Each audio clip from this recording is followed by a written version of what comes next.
Kryeministri Edi Rama paralajmëron se Europa mund të përballet me një makth nëse rajoni i Ballkanit çmendet për shkak të nxjerrjes së mundshme jashtë agjende të procesit të antarësimit në Bashkimin Evropian.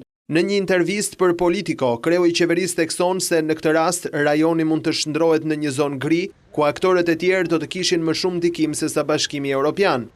Ekziston një mungesë mirëkuptimi apo një mungesë vizioni, kur nuk kupton se ky rajon ka nevojë për Europën, por edhe Europa ka nevojë për rajonin, për një Evropë sa më të sigurt. Si mund të jetë Unioni i sigurt nëse Ballkani çmendet? Si mund të lejojë Bashkimi Evropian në zemër të tij një zonë gri, aty ku aktorët e tjerë të mund të kenë më shumë ndikim se sa vetë Unioni? Kjo është e pakuptimt për sa i përket sigurisë. Sipas Ramës, nëse dështon perspektiva e antarësimit për Ballkanin Perëndimor, vendet e tij do të kërkonin bashkimin në forma të tjera.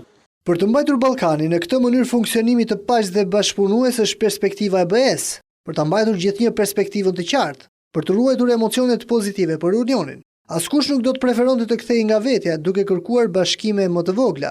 Të gjithë duan të bashkohen në Unionin e Madh, por nëse nuk ka shpresë, nuk ka perspektivë, nuk ka hapësira, atëherë mund të ndodhin edhe unionet e vogla. Në lidhje me platformën e partive shqiptare në Maqedoni, Rama rikonfirmon se vetëm ka ndërmjetësuar takimin me skrerëve shqiptar dhe se akuzat që platforma është shkruar në Tiranë janë gënjeshtra.